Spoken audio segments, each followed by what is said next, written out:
È assolutamente impensabile che non ci sia Zaia, come è assolutamente impensabile in questo momento che non ci sia Salvini. Salvini non rischia, non cerca di schiacciare Zaia. No, io sono assolutamente perché spaventato da Zaia. Sono assolutamente convinto che non è così. Il mantra da giorni è sempre lo stesso: nessun problema, nessuna rottura. Lo spettro di una situazione del genere, proprio in un momento in cui la Lega è padrona e non più solo in Veneto, è troppo forte per lasciarsi andare a commenti poco in linea con l'ortodossia.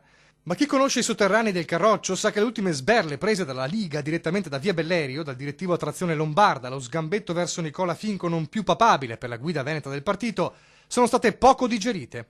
E lo scenario si ripete: quel governatore più amato d'Italia e la sua figura che darebbe fastidio a uno che il proscenio lo vuole per sé.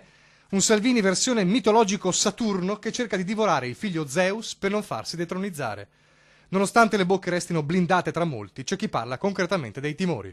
Sono iscritto in Lega dal 91 e quindi le ho viste tutte, siamo tornati al 3% molte volte.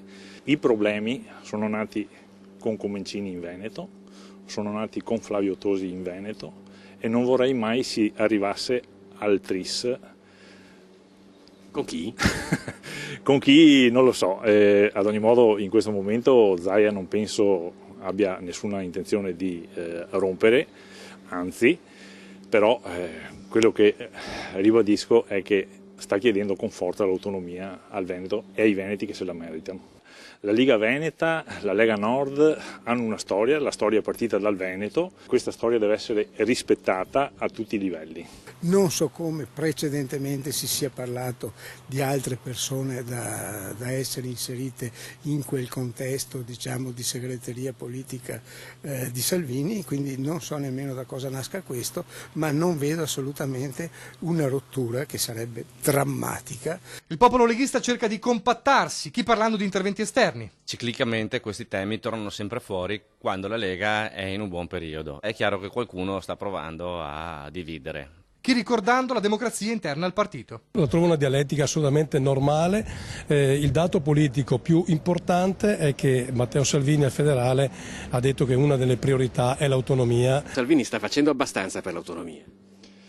Secondo me dovrebbe fare molto di più. Il punto resta sempre quello: l'autonomia voluta da Zaia ma che non sembra così fondamentale evidentemente a tutti. E poi la questione delle divisioni interne. Se noi ci fossimo presentati da Matteo Salvini con le idee chiare e senza tante divisioni interne, credo che sarebbe stato tutto più facile anche per Matteo Salvini. Insomma, la pentola è ben più che bollente, uno scenario nel quale il futuro commissario, magari proprio il Mario Conte in rampa di lancio, avrà un compito preciso. Dovrà garantire Luca Zaia, perché sarà il prossimo grande obiettivo che noi abbiamo, che è quello della riconquista del Veneto, per dare continuità proprio all'azione di Luca Zaia.